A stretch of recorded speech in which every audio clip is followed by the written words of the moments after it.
Seja bem-vindo ao Seminário de Teologia e Vida Cristã Palavra da Vida. Você está em mais um curso de teologia cuja proposta é fazer alargar o seu conhecimento na área teológica, um curso descomplicado, contextualizado, provocativo, reflexivo e que faça sentido para a nossa vida cotidiana, porque entendemos que não só a construção conceitual da teologia, respeitando as correntes da teologia construída nesses quase 2000 anos, mas isso só não é suficiente. Nós pretendemos que a partir do entendimento bíblico, dos conceitos esclarecidos, nós possamos reproduzir isso em uma espiritualidade no nosso cotidiano.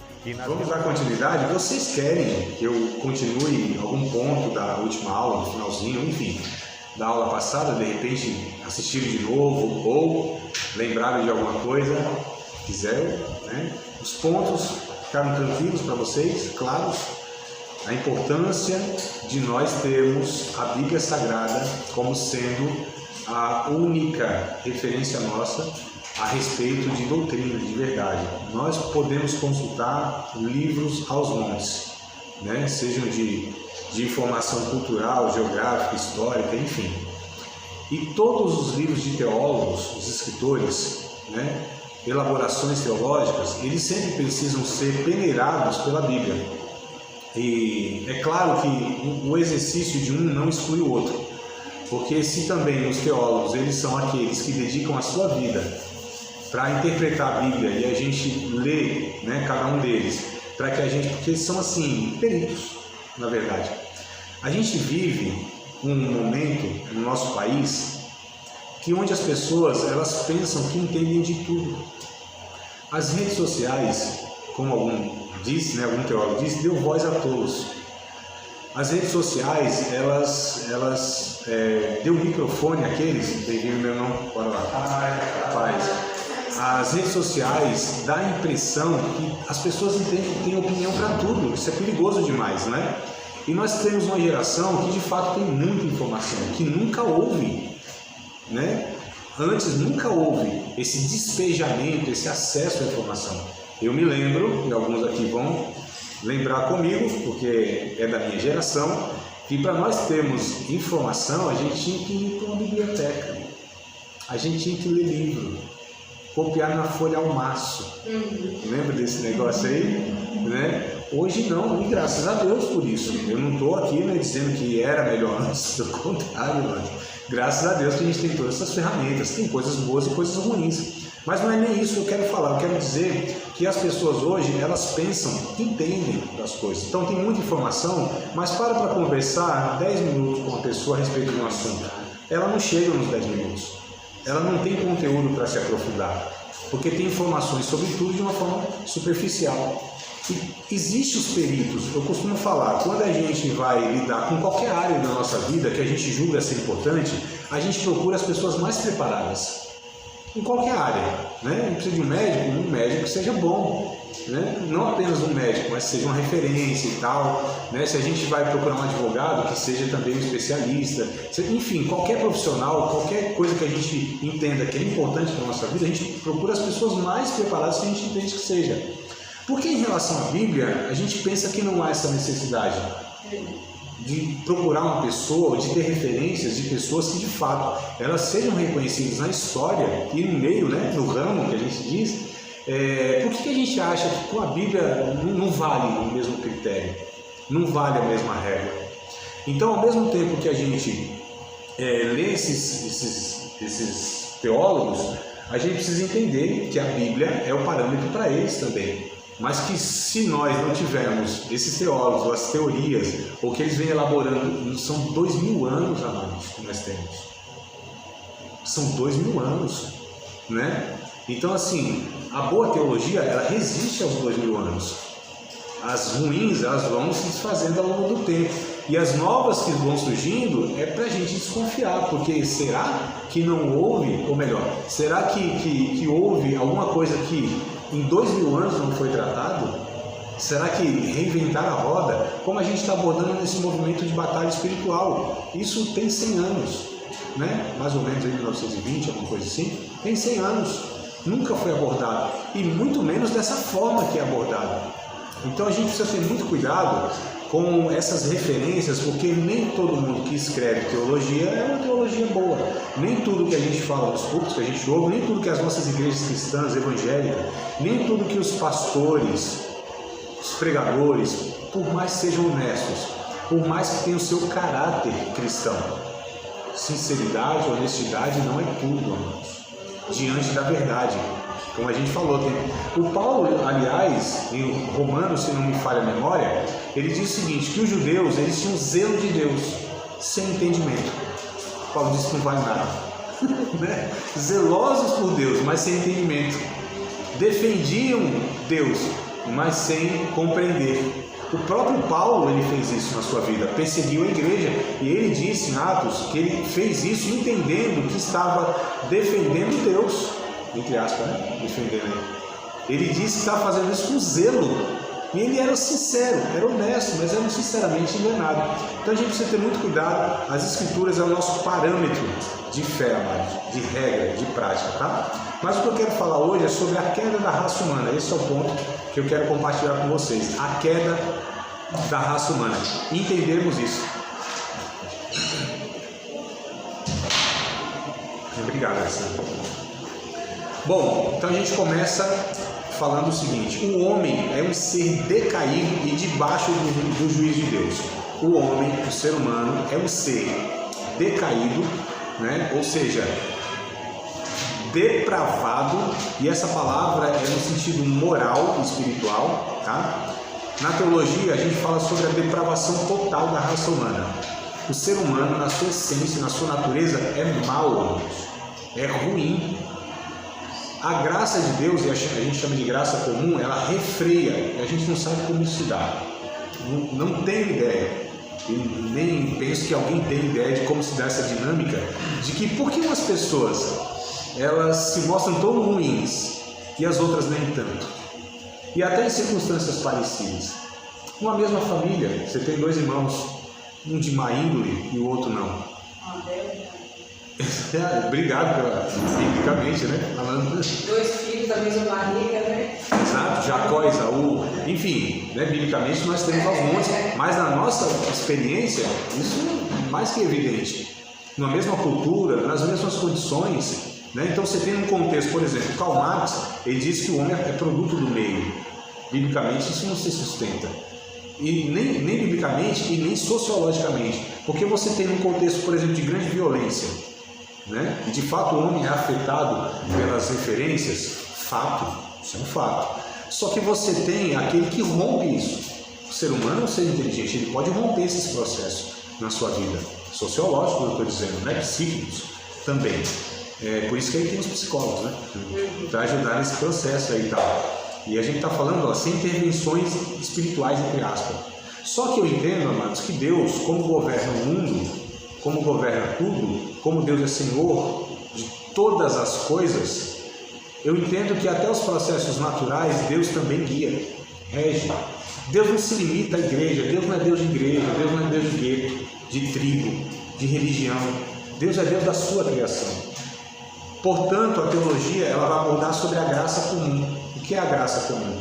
É tudo que o homem produz de bom é empréstimo de Deus, crentes ou não, cristãos ou não, nascidos de novo ou não.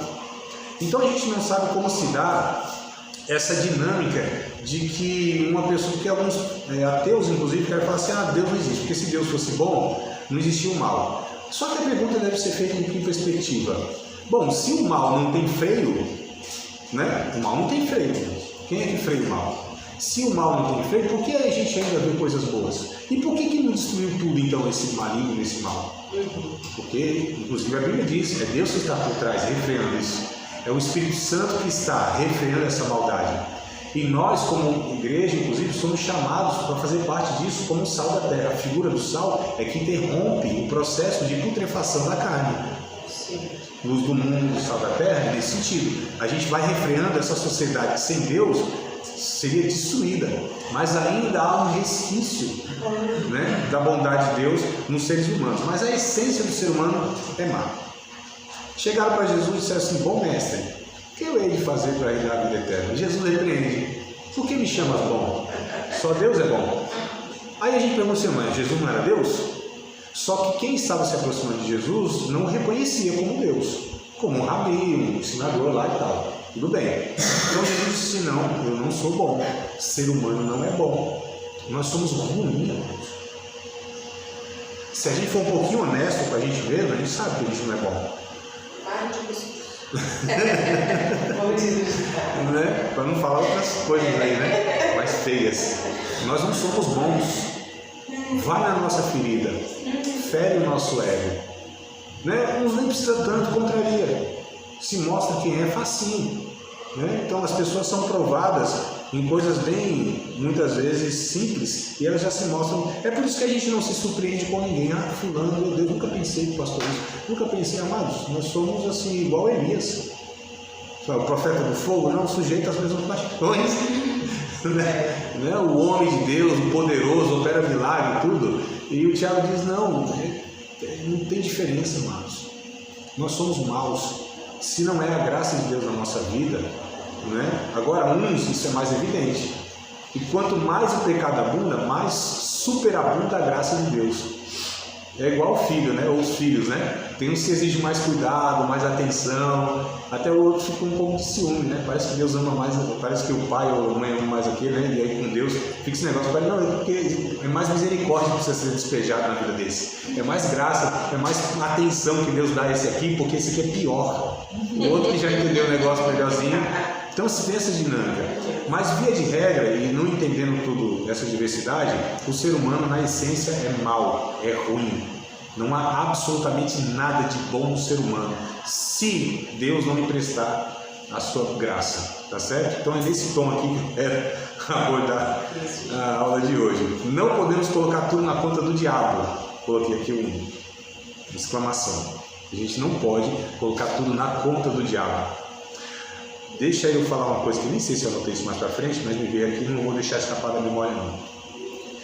É interessante, amados, que a transferência da responsabilidade é inimiga do arrependimento. Ó, isso aqui é frase de efeito, hein? Para postar lá no status. Né? Você, quando quer justificar alguma coisa, você está impedindo que o Espírito Santo te leve ao arrependimento. Quando a gente transfere a responsabilidade, Deus não trabalha no nosso caráter. Quando a gente transfere, seja para o outro ou para o diabo, né? Que isso é feito muito. Ah, foi o diabo e tal, não sei o que. A gente vai trabalhar isso inclusive na outra aula, né? Esse ponto aí também. Mas a gente não pode colocar tudo na conta do diabo. Nós somos pecadores porque pecamos? É uma pergunta que eu fiz agora, vocês podem responder. Nós somos pecadores porque pecamos? Não? Já falei isso aqui, né? Raça já é pecado. Nós pecamos e nos tornamos pecadores? Não? Vocês têm certeza? Tá bom. Como que é então? Que a gente falou em outra ocasião aqui, vocês lembram? Vamos ler Romanos capítulo 5, verso 12.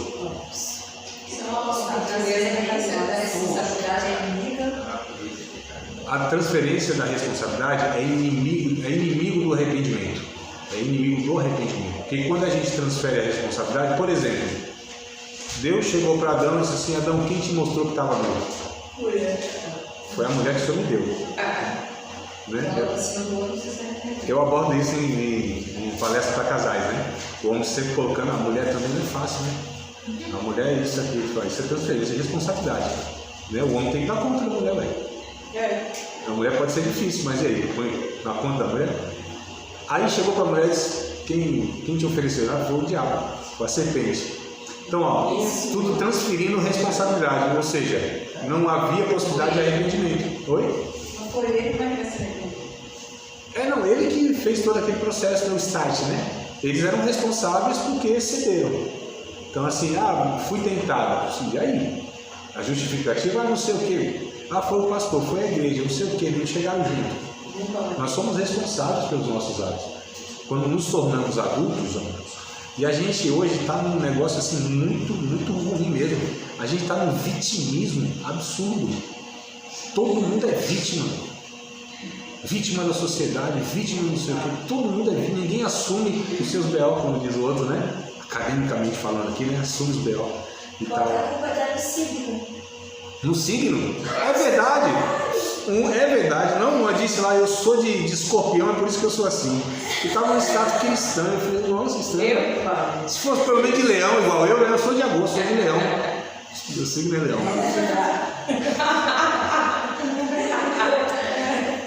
Romanos, capítulo 5. É um signo de crente, né? Não, Natália? Você não acha o signo de crente sim, leão? Leão. Então lascou, porque você de Capricórnio, então bora. Capricórnio! Oh, meu Deus do céu! Jesus, Maria, José e os camelos. Vamos lá, Romanos 5:12, irmão. Pelo que, como por um homem entrou o pecado no mundo, e pelo pecado a morte, assim também a morte passou a todos os homens. Por isso que todos pecaram. Esse livro de Romanos aqui, não só nesse capítulo, mas quase, ou pelo menos a primeira parte, né, do livro de Romanos, que é até o capítulo 7, tá? Tem 15 capítulos, né? Metade dele, Paulo vai tratando sobre a pecaminosidade humana, sobre a natureza humana. É impressionante, todos pecaram. Deus cercou todos debaixo do pecado, judeus, gentios, todo mundo. Então, nós não somos pecadores porque nós pecamos, é o contrário. Nós pecamos porque somos pecadores, é um ser. Deus, Ele não nos salvou apenas do que fazíamos, amados. Eu acho importante aqui compreender isso. Deus não nos salvou apenas do que fazíamos, das nossas práticas, dos nossos atos, ou seja, dos nossos pecados. Porque se foi isso, então Deus não salvou a gente. Porque a gente não continua fazendo um monte de coisa que não deve, pensando um monte de coisa que não deve, falando um monte de coisa que não deve, sentindo um monte de coisa que não deve. Sim ou não, queridos? Não é realidade? Vamos confessar os nossos pecados aqui. Vamos abrir o confessionário nessa noite aqui. Não é? Então, a questão não é só salvar dos nossos pecados, é salvar da nossa natureza. É essa natureza que que insiste em querer dominar a nossa vida, mas é todo dia, todo momento. Né? Então, a pessoa chegar numa compreensão que ela está assim... uma pessoa já no centro da vontade de Deus, esses termos eu fico pensando, o que essa pessoa pensa que está no centro da vontade de Deus? Que é assim, aprovada por Deus, que Deus se agrada dela. Eu fico pensando a cabeça dessa pessoa, o que ela consegue em tudo isso. Ela não entende quem ela é, ela não entende quem é Deus, e ela não entende o processo de santificação. Ou seja, não entende nada. Né? Nessas concepções que se fazem aí, é um negócio horrível. Enfim, mas nós somos pecadores, é um ser, tá? É uma natureza, nós somos. O que Deus faz é refrear essa natureza e nos dar uma nova natureza. E pela nova natureza nós servimos a Deus. Só que esse conflito, infelizmente, é para o resto da vida. E Paulo diz isso em Gálatas 5, 16 e 17. Né? O espírito combate contra a carne, aquela coisa toda. Um terceiro princípio fundamental para colocarmos o assunto de batalha espiritual na perspectiva correta é lembrarmos do verdadeiro estado da humanidade diante de Deus. Creio que na raiz de uma demonologia defeituosa e inadequada, né, como abraçada pelo movimento ou pelo moderno movimento de batalha espiritual, encontra-se uma visão incorreta acerca da extensão dos efeitos do pecado na natureza humana e no estado do homem diante de Deus.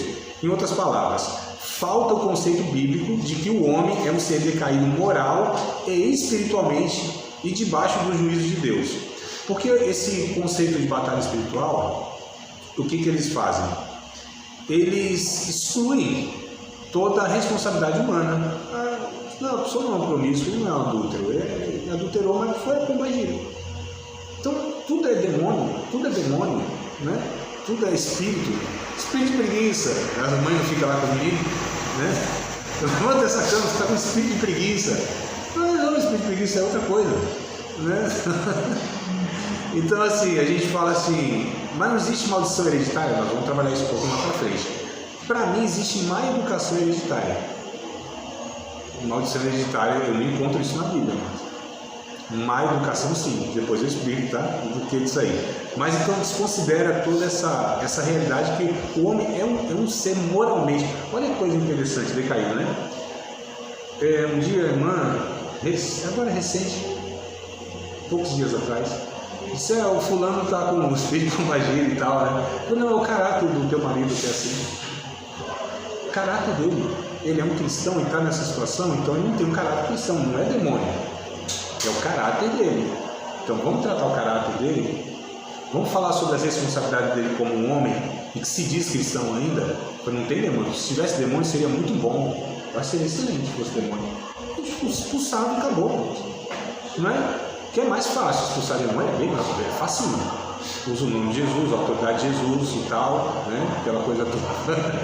Né? Tem uns que é uma briga com os demônios aí, mas não é pra gente ter essa briga toda não, mas, né? Então, o outro brincando mandou um meme lá do padre lá, tá grandão lá, isso vai deitar Satanás na pancada.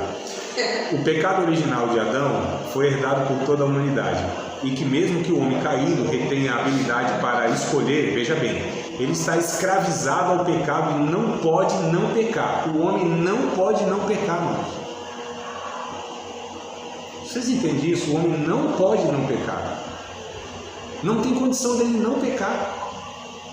Ele pode escolher, mas ele não tem como não pecar. Diante da santidade de Deus, não. Nem aponte um ser humano. Um ser humano. Na Bíblia, o que vocês conhecem? Fala, isso aqui não pega. Jesus. Não. Só Jesus. Não, assim, que a gente conhece, ou que sei lá, ouviu falar, ou que na Bíblia. Jesus não. Aí é muita covardia, né? Não tem como a gente pegar Jesus para falar. Tem, mas vocês acham que tem? Tem uns que disfarça bem, tem outros de fato que são muito maduros, né? E a gente vê que a pessoa ela se sujeita muito ao Espírito Santo, né? Então dá a impressão que essa pessoa nunca peca. É porque também a gente não está muito próximo, né? Chega perto das pessoas, convive diariamente. A gente tem uma vida muito de relacionamento muito superficial uns com os outros, é de igreja. Igreja é superficial, muito superficial. Convive todo dia com a pessoa. Vai de fato assim, sabe, lidando com ela nos bastidores, não da questão assim da liturgia, cultos, retiro ainda mais, retiro a gente parece que aí é semi-anjo, né? Que a gente vai lá no jejum, aquela coisa toda, fica vigiando toda hora, ou os outros nos vigiando, né? Então ali a gente fica naquela, se policiando e tal. Só que no dia a dia, né? Amados, quem é casado sabe o desafio que é suportar um ao outro. E quando vem os filhos, o desafio que é manter a serenidade, o controle. Eu trocar vai chegar. Mas vocês também aí, vocês vão ver como, né? É desafiador, é bênção. Estou falando que é muito uma bênção, mas ali a gente vê, amados, como essa realidade ela é evidente, né? Essa questão toda. Então a gente é assim, a gente não pode não pecar, a gente luta todos os dias. Isso é o processo de santificação. Nossa tentativa de se sujeitar à palavra de Deus, ao Espírito Santo, todo dia. E tem hora que não é possível, não dei conta disso. E que bom que a gente chega nessa conclusão, né? O legalismo propõe que o homem pode ser justificado e que tem condições de atender o padrão de santidade de Deus pela obediência. Isso aqui, amados, está impregnado em muitas igrejas evangélicas. O que é o legalismo? Né? Desde lá da época de Jesus, os legalistas, quem eram esses caras? Os fariseus, muito conhecidos lá, né? Conhecido como fariseus. Aliás, hoje as pessoas hipócritas que querem ter essa obediência pela lei, mas não conseguem ver porque não tem como mesmo, né? Elas são conhecidas como os fariseus, que eram os hipócritas, aquelas pessoas que não impõem sobre as outras pessoas um monte de regra, um monte de mandamento. Eles eram dessa forma, né? Então, muitas vezes, quanto mais a pessoa quer ser legalista, ou seja, quer viver pelos seus méritos, pelos seus esforços, mais hipócrita ela vai se tornando, porque ela precisa manter aquela imagem. Ela precisa vender essa ideia de super espiritualidade. Eu acho, amados, que nós deveríamos ter mais pastores, mais pregadores, mais líderes que se vulnerabilizassem, que mostrassem a sua fragilidade, que subisse num púlpito e contasse inclusive as suas derrotas e os seus fracassos. Que não vendesse essa imagem, sabe, de super-homem, né? Espiritual. Inclusive, tem um livro muito bom do Paulo Romero, que eu estou indicando para vocês aqui, esse livro, do autor, né? Mas ele tem um chamado Supercrentes. Fantástico. Vai falar sobre essas questões aí, né? Eles que lidam bem com tudo, toda hora e tal. A gente ouve o cara assim falando, nossa, a gente se sente um nada, eu não sou ruim, né? A gente vai ouvindo assim, nossa, eu não sou, esse é espiritual, esse eu não sou. Aí ouve o professor falando de um monte de coisa, né? Só as vantagens a gente conta, né? Nas palestras de casais também, só as vantagens a gente conta, né? Parece, nossa, aquele é um casal perfeito, a gente quer ser igual a nada, mano. Não é nada. Um dia eu me lembro, não sei se eu falei isso para vocês, no retiro de casais, 3 dias palestrar um final de semana num hotel, coisa assim chique, negócio fino. Seleção brasileira tinha ido lá, tal, interior de São Paulo. Aí eu e a Vaninha, convidados, a gente na suíte lá e tal. Essa mulher me fez passar uma raiva, vocês não têm noção. E eu falei, como que eu desço lá, com mais de, sei lá, 200 pessoas me esperando lá. Minha vontade é correr daquele lugar.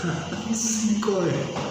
Eu lá me fingi de morto, falei, não vou palestrar, estou morto, fingi de morto, falei, como que eu vou descer? E aí eu não tive outra opção, né? Eu entreguei tudo, falei, sou pecador igual vocês e tal. E aí Deus abençoou, operou lá, e depois de estar vindo embora, acho que era a última palestra isso aí. Resisti 2 dias. Última palestra no domingão de manhã, foi sexta, sábado, enfim.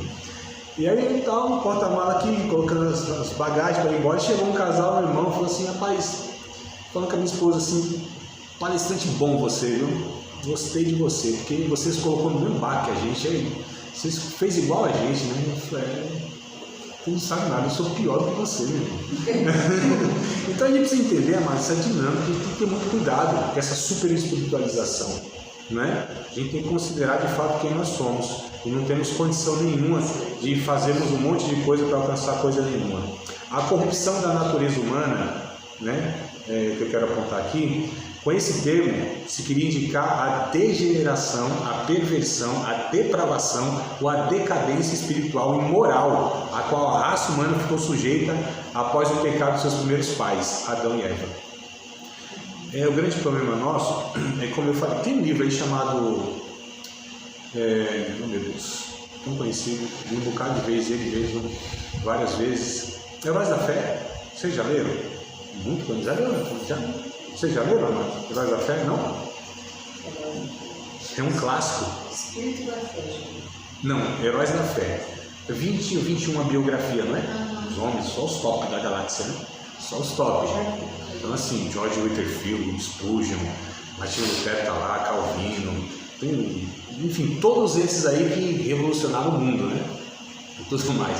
Só que esse livro, ele é complicado, porque ele só conta os acertos, só conta os que os caras fizeram assim, que foi impressionante mesmo, o que Deus operou por eles. Mas a gente vai estudando a biografia deles, não dessa forma, dessa perspectiva, que de fato eles foram. Ninguém quer contar os podres, irmãos. As nossas denominações escondem, né? Eu poderia citar um bocado de coisa. Você é da Assembleia? Eu tenho uma historinha para te falar. Da Batista eu tenho também uma historinha boa para te falar. Presbiteriano? Nossa, também tem os negócios para te falar, né? Ah, mas você tem, são seres humanos. Agora a Bíblia é interessante. A Bíblia, o Espírito Santo faz com que o escritor conte os seus pecados e registre o mundo todo. Que coisa boa! Porque quando a gente olha aqui, a gente se identifica e a gente tem esperança, inclusive, nessa identificação.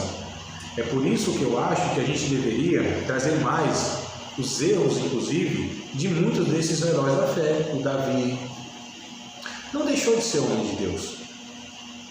Não deixou de ser um exemplo, porque o exemplo de um homem pecador é quando ele se arrepende, não quando ele transfere a responsabilidade. A gente pega, como eu falei, de Davi e Saul, contemporâneos, né? A diferença, o Saul e o Davi. O Saul quer justificar o seu pecado, Deus o rejeita. Davi reconhece o seu pecado, Deus simplesmente diz, é um homem segundo o meu coração. E o que é um homem segundo o coração de Deus que nunca peca? O que é uma mulher de Deus? Uma mulher de Deus, varoa de valor, virtuosa. E ela, mano? É que nunca faz mal de passar raiva. Claro que não, né? Que nunca manipula o marido, né? E jamais, a mulher nunca, jamais. Só Eva. E quem é sua descendência, né? E tal. Então a gente precisa entender que o pecado ele maculou, ele manchou a personalidade humana de tal maneira que o homem é mais inclinado a praticar o mal do que o bem. Mas a nossa tendência é muito mais fazer o mal. Todos os dias Deus precisa intervir na nossa vida, Deus precisa moldar o nosso caráter, Deus precisa refrear os nossos impulsos. Todos os dias, todo momento, é impressionante. Por isso que Jesus fala que ele já praticou no coração, pecou. Porque às vezes você não faz 4, mas você quis fazer. São 4 vias de pecado, amados. 4 vias. Ó, eu peco por falar. Falei que não devia, pequei. Eu faço, pratico que não devia, pequei. Pensamento. Eu penso que não devia, já pequei. Agora tem um quarto pontinho aqui, uma quarta via que quase ninguém aborda e quase ninguém pensa nisso. Eu ter sentimento no coração que não devia, abrigar, nutrir ou gerar pensamento, sentimento no coração.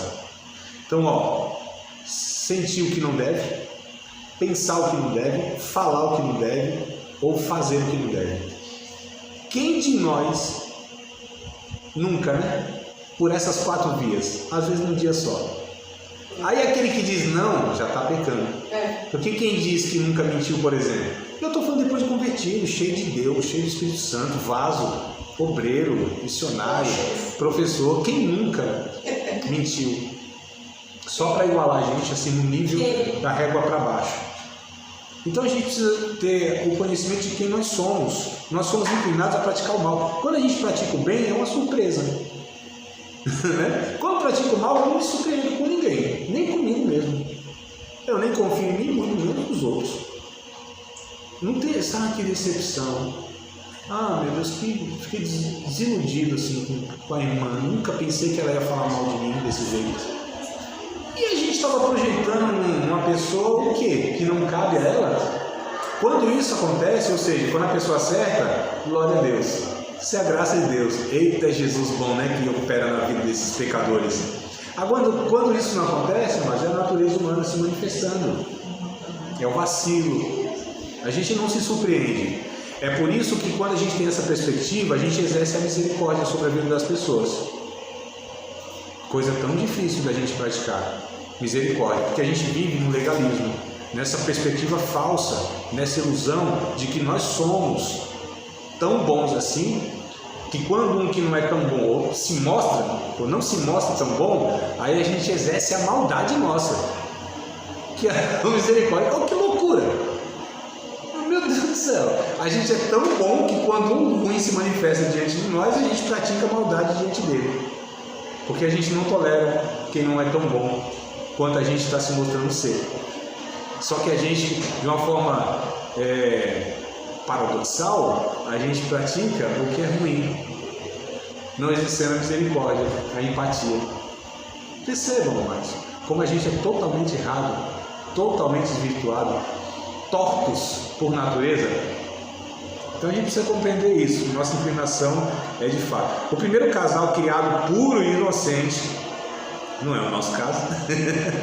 Nós nem fomos criados de puros e de inocentes, e nem puro e inocente. A gente tem uma ideia errada. A criancinha, a gente fala, isso é um anjinho, né? Só faltou a asa e a auréola. Não é, mano? Mas a Bíblia diz que até a criancinha, assim, desde a mais tenra idade, já dá para ver o que vai ser, se não for corrigido ao longo do caminho. Então isso aqui é um anjo inocente. Não tem criança inocente, não. Já nasce louca, né? Que você tem que tirar uma vara do olho. Na criança, mas é impressionante. A gente tem filho, a gente sabe, a gente analisa isso. Então, você vê desde a mais tenra idade, bebê, egoísmo, não quer dividir jamais um brinquedo com ninguém. Descontrolado, irritadiço. Não é? Aí a mãe iludida, as mães são todas iludidas. Ah, ele me ama, olha como olha pra mim aqui, mamando aqui, ó. Olha como mamando assim. Não ama coisa nenhuma, não tem nem consciência pra isso. Tanto que morde, pá! A minha. Ó, o pecador lidando com o pecador, tá vendo? Espancou a menina. Nunca mais. Isso aí é quando sente. Nunca mais. Você. Sente, pensa. Sentiu a dor. Reuniu os quatro, pecou por tudo quanto era via possível, né? Todos os recursos. Ela olhou. Brincadeiras à parte, isso é muito sério. A criança, ela não olha a mãe como sendo a mãe, o objeto de amor. Isso é impossível, não tem capacidade cognitiva para isso. Agora, o contrário é interessante. Tem a mãe da psicanálise, Melanie Klein, ela vai trabalhar essa questão. Os 4 meses ali, a criança já mostra sentimentos de inveja, de culpa, de ódio. É uma coisa absurda. Ela vai falar sobre o peito bom e o peito ruim. A criança, ela já começa a conceber essa perspectiva. A gente está falando de uma criança de 3 meses, de 4 meses. Sim, isso é constatado, né, pela psicologia e tudo mais. Então a gente percebe que tanto é que Davi disse assim, ó, em pecado eu nasci, em iniquidade minha mãe me concebeu. O que ele está dizendo é sobre a natureza dele. A natureza dele não, do ser humano. A natureza do ser humano. Paulo constata isso em Romanos capítulo 7. Da mais tenra idade nós somos pecadores. É que vem à luz a nossa consciência do pecado. Mas pecadores nós somos desde sempre. E o que quer dizer em pecado nasci? Em pecado eu nasci? Ele reconheceu que a natureza dele era tendenciosa a pecar. Que é o que Paulo fala no capítulo 7. Em pecado eu nasci, quer dizer, eu sou pecador. É isso que Davi estava constatando. Eu sou pecador, minha natureza é pecadora. Tanto é que, isso é o Salmo 51, né? Tanto é que ele, na oração dele, ele continua dizendo: Senhor, mantém-me com o espírito reto, não retires de mim teu Espírito Santo, torna a dar-me a alegria da tua salvação. Ele reconhece, se o Senhor não intervir nessas coisas, eu sou pecador desde o nascimento, desde sempre. Minha natureza é essa. A criança, ela mostra isso desde sempre. E a gente precisa ter esse entendimento. Então, esse primeiro casal, que foi criado puro e inocente, né, após experimentar o pecado, já exibia sinais de corrupção interior. Cada um tentou justificar, como eu falei, né, seu erro, colocando a culpa no outro. E no final, ainda em Deus. Capítulo 3. Vamos ler. Gênesis capítulo 3. Gênesis capítulo 3. A culpa foi sua que criou nós. Meu pai. Gênesis capítulo 3, versos 10 ao 13, amados. Veja só. Então vamos lá, só para a gente ter essa percepção aqui. Gênesis capítulo 3, versículos 10, 11, 12 e 13, tá? E ele disse: ouvi a tua voz no jardim e temi, porque estava nu, escondi. E Deus disse: quem te mostrou que estavas nu? Comeste da árvore que eu te ordenei que não comesses? Então disse Adão: a mulher que o Senhor me deu, ou companheira, ela que me deu da árvore e comi. E disse o Senhor Deus à mulher: por que fizeste isso? E disse a mulher: a serpente me enganou e eu comi. Então assim, foi culpa de Deus, eles estavam falando, inclusive, no final das contas. Foi culpa de Deus.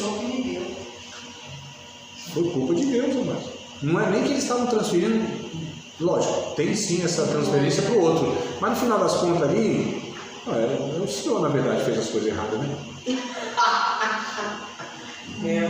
Vocês percebem, amados? A gente está falando de um casal que foi criado puro, inocente. Foram criados perfeitos. Que a gente já herda geneticamente, culturalmente, religiosamente os pecados dos nossos pais, nesse sentido. Nós herdamos isso. Então assim, não é demônio não. Demônio que vem do pai para o filho. Não, gente. Isso na verdade está no Gênesis. No Gênesis não, no gene. Já está no DNA, impregnado na nossa natureza humana. Nós somos, na verdade, mais pecadores a cada geração, sabe por quê? É pecado acumulado, de pai para filho. É só uma sociedade. Eu acho bem interessante o texto de Gênesis, acho que é capítulo 10, se não me falha a memória, que é a Torre de Babel, né? A Torre de Babel. Capítulo 10, é isso? Capítulo 10, capítulo 11. Capítulo 11. É interessante aqui, porque esse texto vai falando que o povo foi construindo essa torre para alcançar Deus, né? Esforço, mérito e tudo mais. Já na desobediência aqui. Então, como que eles queriam alcançar Deus se eles já estavam na desobediência? E Deus disse para eles espalharem por toda a terra, que não vão fazer uma torre para a gente alcançar Deus. Você está entendendo aqui que está na cabeça desse povo aqui? É o seguinte: a gente quer alcançar Deus, mas baseado na desobediência. Dá para entender um negócio desse, mano? Como que o pecado ele consegue estar confundindo a cabeça do ser humano? É por isso que eu falo, a gente não deve confiar na gente. A nossa natureza é esta. Para os homens tem um livro muito interessante, A Batalha de Todo Homem. Procure saber isso aí. A Batalha de Todo Homem. Né? Aí vocês vão saber o que eu estou falando. Fica só um mistériozinho entre nós aqui. A Batalha de Todo Homem. Aí vocês vão saber. Homem santo. Ele está falando de homem de Deus. Vocês não têm noção da batalha. As mulheres não têm noção. E se descobrir, fala, eita, não é crente não. Esse homem. Bem possível que seja sincero, honesto. Bem possível que tenha nascido de novo. Mas há uma batalha muito grande em relação aos homens. E nas mulheres também tem, mas são outras tentações, são outras questões, né? Mas no final das contas, nós somos todos iguais, pecadores, nem mais nem menos. A mulher não é menos pecadora do que o homem, irmãos. A gente vive essa atmosfera que a mulher é quase beatificada, né? Olha a Eva se manifestando aqui. É tão evidente isso em palestra de casais. Porque quando a gente pode malhar os homens, malha os homens.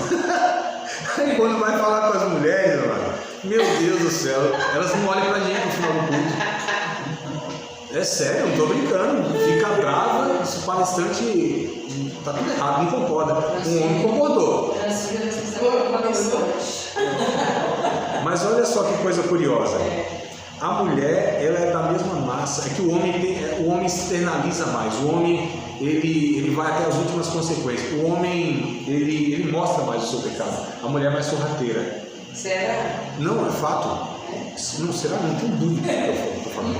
Eu não tenho medo de errar, meu marido, no que eu estou falando. Eu não tenho medo de pecar no que eu estou dizendo. É sério? A mulher... Estou estudando ser humano com mais afinco de um tempo para cá. Ser humano, eu não falei mulher, estou falando ser humano, é sério. A mulher, ela é mais sorrateira. A mulher, ela manipula. Ela manipula de tal forma que ela faz o homem fazer e ela faz o homem entender que é ele que está fazendo porque ele quer. É sério, mano. Claro que é. Eu sei, vocês sabem também. É muito uma coisa, a gente induz o marido da gente a querer a mesma coisa para aquilo ser reafirmado. Sim. E faz ele entender que é ele que está escolhendo. Isso aí. É manipulação. Isso é um pecado absurdo. Isso é um pecado muito grave. Sabe por quê, amados? Porque nós estamos... Vocês sabem o que é pecado de feitiçaria? Pecado de feitiçaria não é macumba, esses negócios não. É querer manipular o divino. Isso é o pecado de feitiçaria. Manipular o divino. Então toda manipulação, ela é um pecado muito grave num sentido que ela quer manipular aquilo que não lhe é de direito. Que é o outro, por exemplo. Né? Uns querem manipular até Deus, pensam que podem. Mas enfim, só para a gente entender essa dinâmica. Romanos capítulo 7, verso 8. Vamos ler esse texto que eu acredito ser interessante para aquilo que a gente está abordando aqui. E se eu continuo aqui na questão dos homens e das mulheres, ia dar uma briga feia e eu ia sair como o melhor da história. Sempre é assim. Eu entro nessas enrascadas. Deus me livrou de uma hoje, vocês não têm noção. Nós temos o maior número das mulheres. Sempre é. Sempre. 70% da membresia das igrejas evangélicas do Brasil são mulheres. É sério, sempre eu estou em desvantagem. Isso é um fato. Né? Isso é um fato. O homem nem me apoia, porque sabe que vai ter um prejuízo na casa dele. Nem me apoia, mano. Eu fico sozinho ali. Deus me livrou de uma hoje. Era para eu ministrar no encontro de casais e arrumar o pregador, graças a Deus. Porque toda vez que eu vou é um prejuízo para mim, mano. Porque a gente aborda essas realidades. Eu estou falando sério. E tem que contar. As pessoas não gostam. Eu pergunto para os homens, tá tudo bem aí, varão? Começo da palestra, né? Tá tudo bem aí? Ele fala assim. Eu falo, não estou perguntando para você não, a mulher, eu quero a opinião dela. Aí já muda de figura o negócio, né? Enfim, mas... Tá tudo bem, exato. É por isso que ele fala, tá tudo bem. Então, é por isso que a opinião dele para mim não vale. Não é a tua opinião, estou perguntando da mulher. Aí ela já disse que não. Aí entrega tudo, entrega mesmo. Mulher entrega tudo. As mulheres falam de nós, entre elas, que a gente se arrepia só de pensar o que elas estão falando. Eu não estou brincando, não, apesar de é nervoso, eu acho. Isso não é possível. Isso é sério. A gente não tem coragem. E elas falam de nós, entre elas. Né? Que eu acho isso horrível. A exposição da intimidade do marido, muito complicada. Você falar da intimidade de uma pessoa, isso é quase uma traição. Porque se a pessoa abre a intimidade para você, é para você. Como você compartilha assim em público? Muito complicado, né? Por outro lado, a gente não reconhece que está tudo certo, está tudo bem. Então há pecado de tudo quanto é lado. São dois pecadores. Esse negócio dar certo é só... Vocês estão falando. Vamos lá. Romanos 7, 8. Mas o pecado, tomando ocasião pelo mandamento, despertou em mim toda a concupiscência, porquanto sem a lei estava morto o pecado. Olha que coisa curiosa. O pecado tomando ocasião pelo mandamento. Sabe o que o mandamento de Deus mostrava?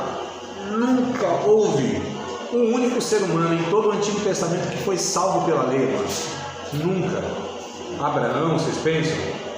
Jacó, o outro lá que eu esqueci, Isaac, né? Abraão, Isaac, Jacó, José, Moisés, esses todos aí, nenhum deles foram salvos pela lei. O que a lei fez?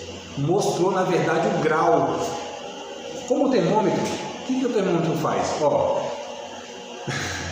tá subindo, vai dar convulsão, vai morrer. É o que o termômetro consegue fazer, ele não cura.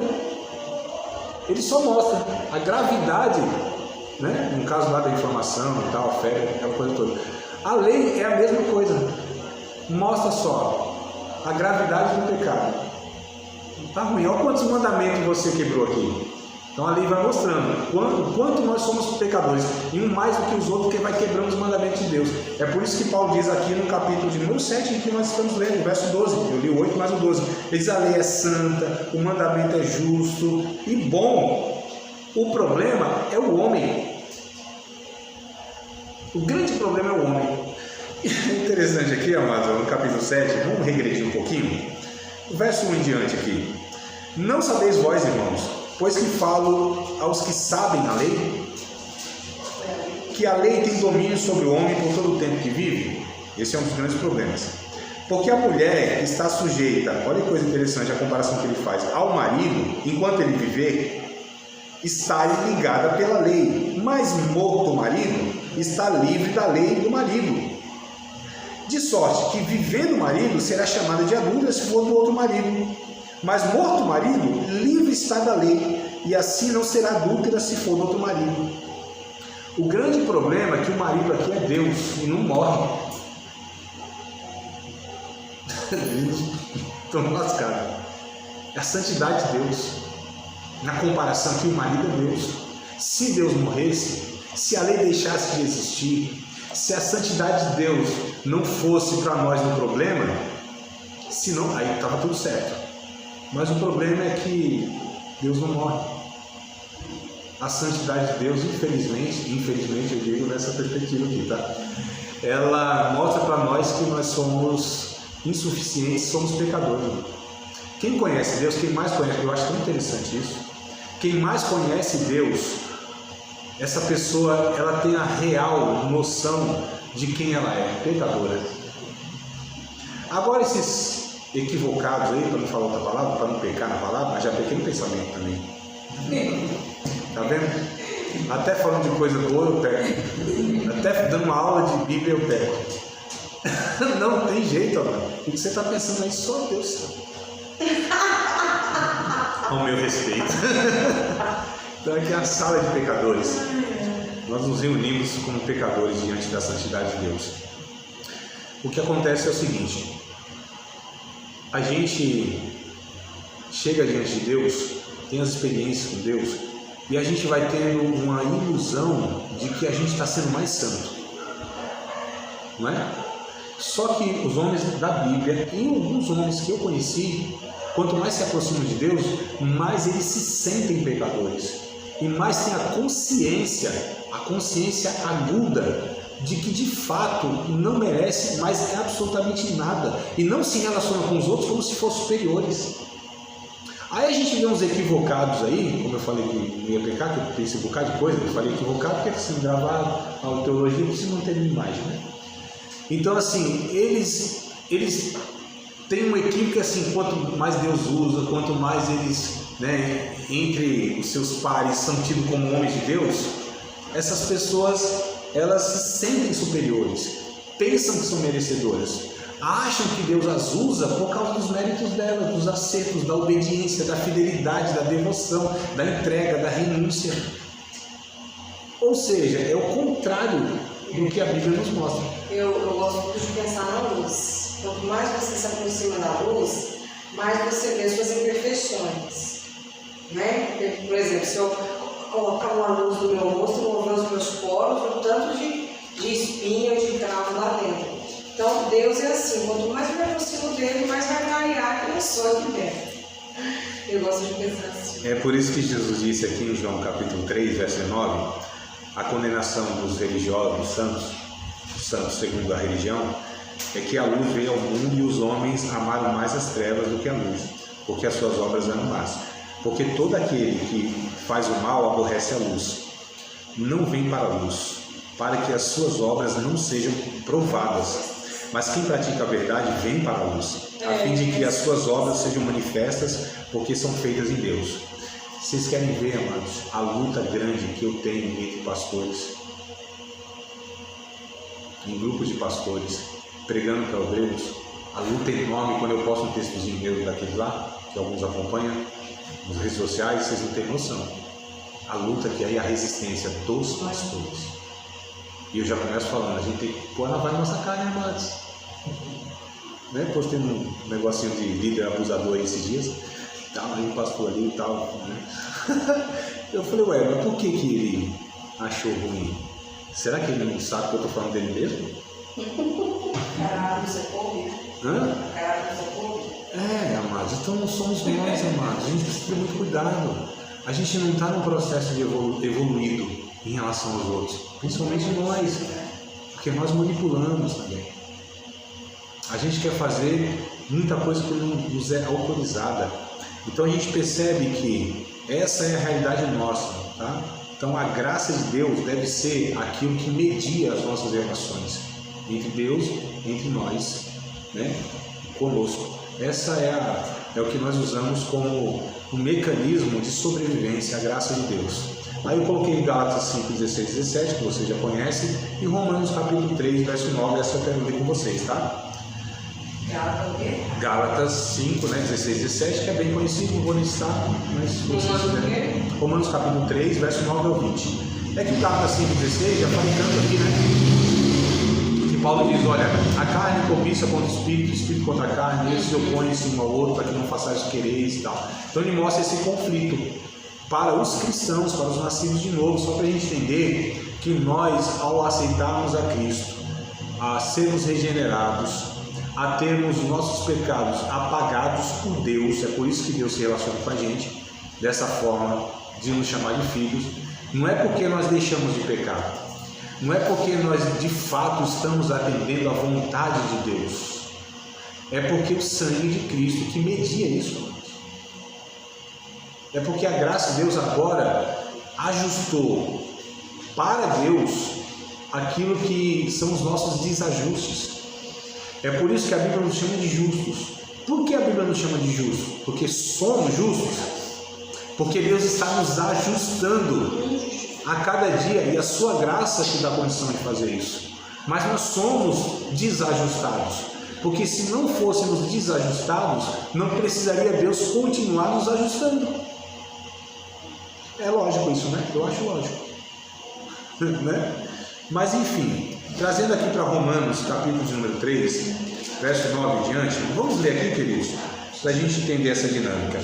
Pois que, Paulo parece o nordestino falando, né? Pois que, somos nós mais excelentes? Olha o que Paulo está falando, e para quem, aliás, Paulo está falando? Para os judeus, aqueles que eram considerados quem? O povo de Deus, o povo escolhido, capítulo 3, verso 9, né? Vou ler do 9 ao 20, vocês aguentam assim tanto versículo? Vai dar mal-estar aí não, né? É só uma tirinha que a gente lê, né? Cada um pode ler você. Pode, pronto, então já que uma Marília aqui, estilo escola dominical, já propôs isso, então vamos lá. Então, né? Pois que somos mais excelentes? De maneira nenhuma, pois já dantes demonstramos que tanto judeus como gregos todos estão debaixo do pecado. Como está escrito, não há um justo, nem um sequer. Não há ninguém que entenda, ninguém que busque a Deus. Todos se extraviaram e juntamente se fizeram inúteis. Não há quem faça o bem, não há nenhum só. A sua garganta é um sepulcro aberto, com as línguas engano, veneno de áspides está debaixo dos seus lábios. Sua boca está cheia de maldição e amargura. Os seus pés são ligeiros para derramar sangue. Ruína e desgraça marcam seus caminhos. E não conhece o caminho da paz. Não há temor de Deus diante de seus olhos. Ora, nós sabemos que todas as coisas que diz a lei, ela o diz aos que estão debaixo da lei, para que toda boca se cale e todo mundo se torne culpado diante de Deus. Por isso, nenhuma carne será justificada diante dele pelas obras da lei, porque pela lei vem o conhecimento do pecado. Vocês estão percebendo as expressões não há, não existe, não há, não existe, equivale, tá? A não existe. Não há é sinônimo, é a mesma coisa que não existe. Todos pecaram, todos se extraviaram, que a gente chama de desviado, né? Então, pra gente, a gente acha que o desviado não sai da igreja, né? Deus diz, vocês são todos desviados. Está falando da humanidade aqui, do ser humano. Aí você pode falar assim, André, mas calma, isso aqui não está falando de gente sem Deus, gente assim, sem Jesus. Mas o ponto é esse. Vocês acham, amados, que a gente ainda não tem essa natureza, que de fato ela é uma realidade na nossa vida, não nos domina mais, nem deve também, né? Aí também fica ruim demais. O cara que é dominado, então tem algum problema nessa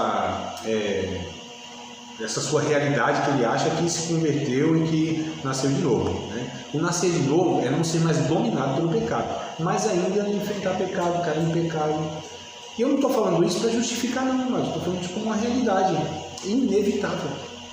É inevitável, como eu disse no começo, a gente não pode não pecar. A gente não tem condição. Aí fala assim, André, mas isso não é uma justificativa, não é um pezinho para a pessoa assim, já que é assim, então bora enfiar o pé na jaca? Paulo vai dizer, né, de uma forma mais teológica, de maneira nenhuma. Claro que não. Ele está constatando um fato, mas não está justificando o fato. Estão entendendo essa diferença, né? Então a Bíblia nos fala, o fato é esse, são pecadores. Acho que é pelo contrário, né? Se você entende que você é pecador, você entende também que você tem que buscar constantemente, tentar andar o mais próximo a Deus possível. Isso. Se a pessoa chega ao nível de não pecar, de certa forma ela dá conta, chega no nível muito tranquilo. Mas a gente entende que a gente está em pecado, a gente peca o tempo todo, a gente vai estar o tempo todo buscando, o tempo todo indo atrás, né? Se meu irmão chegar para mim assim, falando, meu irmão, você está em pecado. Eu falei, poxa, isso aí eu sei faz tempo. Você não tá, não? Agora, assim, lista quais são eles, assim, para ver se eu concordo. Né? Então, tem umas coisas que a gente vai assim concebendo que fala, meu Deus, de onde tirou essas informações e essa... Porque a Bíblia é muito clara, irmãos, nos falando sobre essas... Mas por que eu estou abordando isso? Por que eu estou trazendo isso que a Bíblia, para mim, mostra com evidência, muito clara, é um jargão, né? De Gênesis a Apocalipse, mas é isso mesmo. E com, assim, uma farta referência bíblica. É porque o movimento de batalha espiritual, ele tem um demônio responsável por cada pecado humano. Cada um. Tem demônio para tudo. É impressionante. Os caras acham um demônio para cada situação, para cada prática pecaminosa. Ah, se arruma mal. Ó, Maria Mulão. Essa eu não estou brincando, não. Toma uma cachaça violenta. É o Zé Pilinta. Sei lá, é um cara que meio complicado aí, tá? É o Exu Caveira. Mas nós não vamos parar com essa situação. Onde tem um demônio para cada, e o ser humano onde fica, e a parcela de responsabilidade dele. Então a gente precisa tomar muito cuidado com essa teologia da batalha espiritual que quer colocar um demônio para cada pecado humano, sendo que o pecado humano é humano, ou seja, é do ser humano. E se nós, amados, fizermos isso, nós estamos, na verdade, privando a pessoa de ser levada ao arrependimento, porque ela está transferindo isso para um demônio. Ah, não é a pessoa, é o demônio. Mas ela pode ser induzida por esse demônio específico. Talvez, é claro que a decisão é sempre do ser humano. O inimigo ele só vai induzir, né? Mas ele pode ser induzido por um inimigo, por um demônio específico. Eu acredito que tenha tipos diferentes de ação. Inclusive, tipo assim, a pessoa que já foi, sei lá, no centro, um negócio que tem um convívio, conhece, né, alguns demônios e a forma de ação de cada um, por isso que eles não falam, isso aí é o tranca-rua, esse aí é o bomba-gira, né, porque é a forma que aquele demônio específico age, né. Uhum. Só que eu estou falando não é concordando não, é só... Sim, só que de forma, no final das contas é sempre o homem que decide fazer ou não, né, tomar ação ou não. Sim. O inimigo ele só vai tentar te enganar, te mostrar falar que aquilo é melhor do que... Aí você vai tomar a decisão, enfim.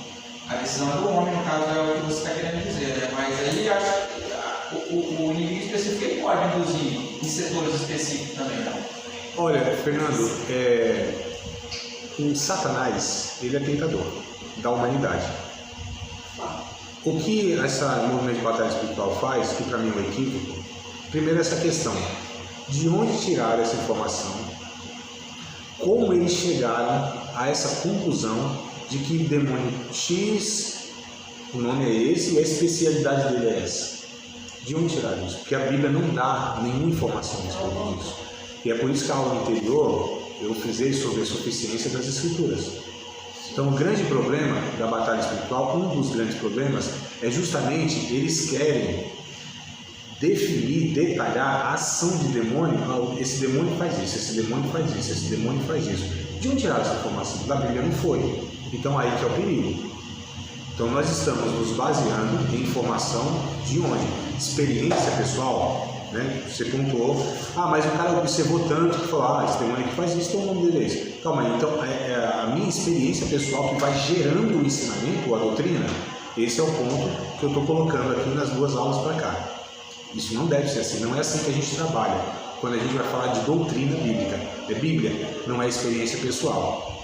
A experiência pessoal fica nesse âmbito da experiência pessoal, eu não duvido, no sentido que eu não tenho como analisar isso. Você não viu isso, você não sentiu isso, eu não tenho como. O que eu tenho como fazer é aquilo que a Bíblia... Aí eu tenho segurança, aí eu posso falar. Estou falando eu, André, todos nós. Mas calma aí, a Bíblia não dá... Então você está falando, para mim, eu não tomo como doutrina, porque doutrina para mim é o que a Bíblia fala. Então a gente falar isso é no mínimo uma imprudência, a gente categoricamente. Eu falo, não, esse demônio aqui é o tranca, é a pombagira, porque a pombagira leva a pessoa a se prostituir. Meu Deus do céu.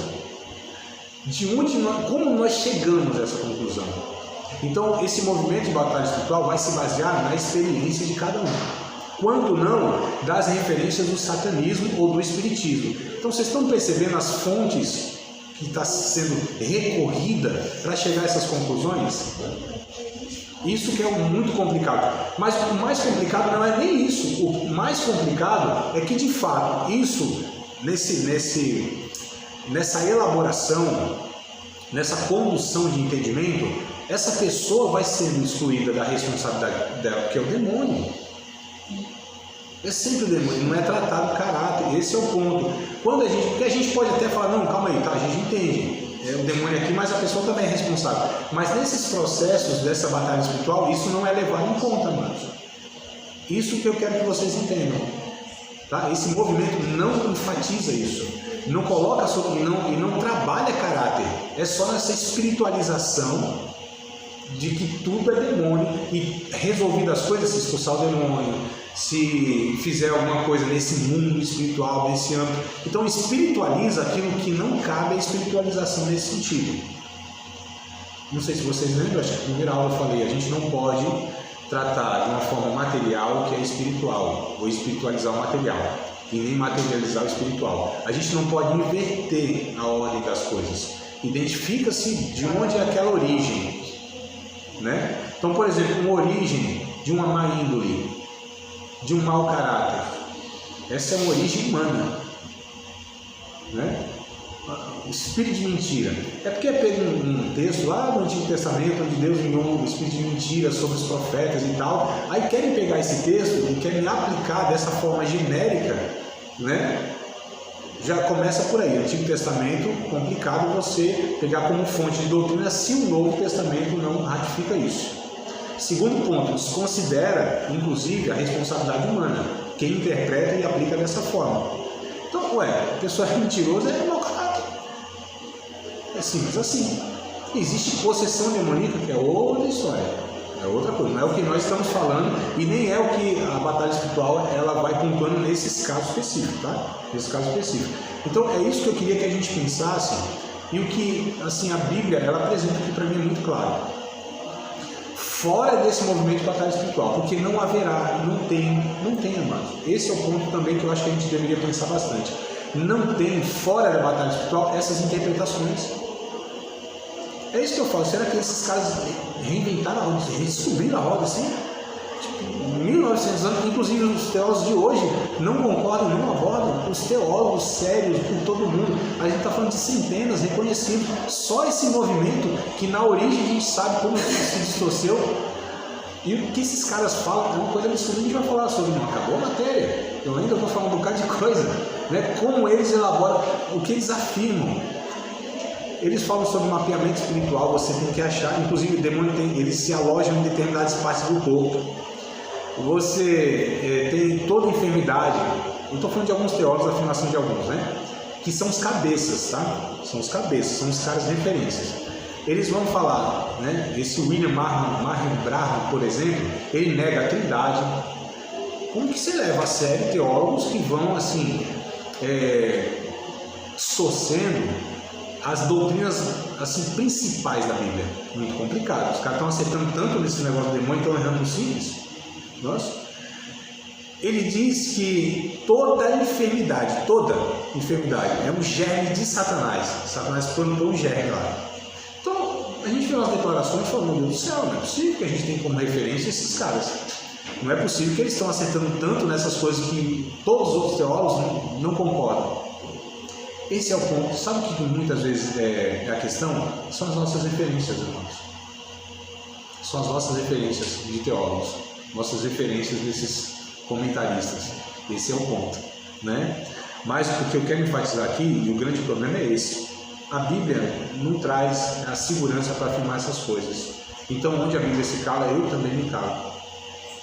O que a Bíblia não fala com clareza, eu não afirmo com certeza. É um jargão que a gente tem, né? Na teologia.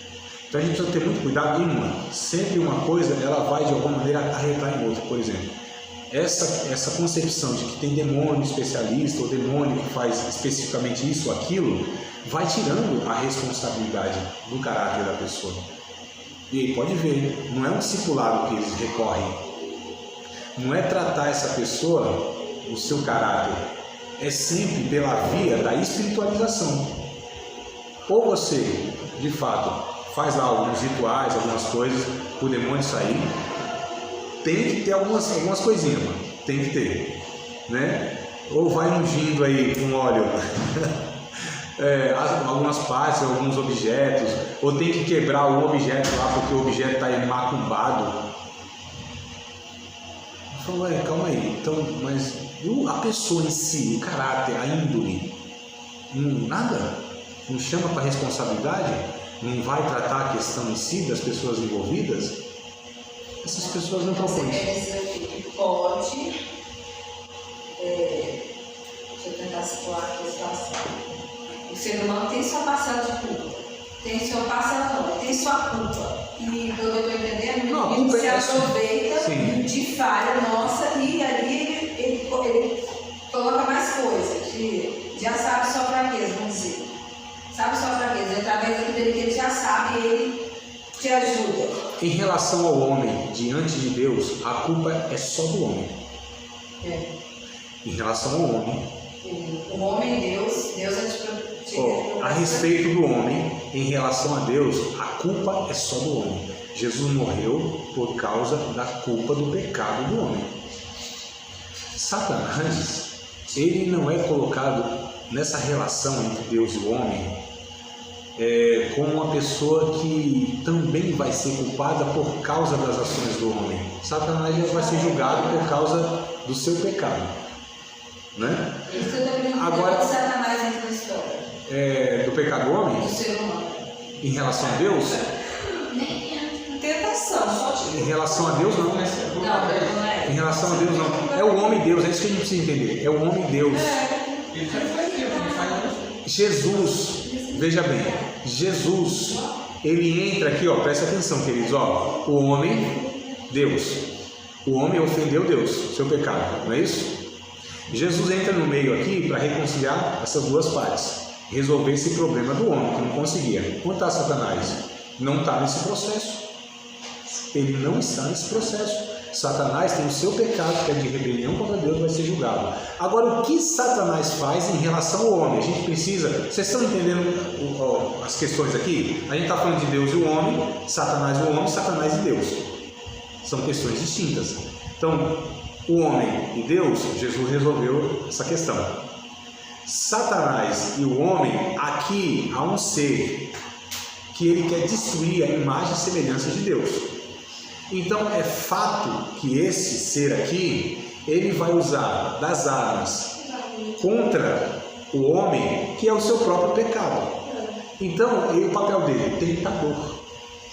Tentador, é o papel dele. Ele, em relação a Deus, não tem nem o que falar, porque ele é um servo de Deus.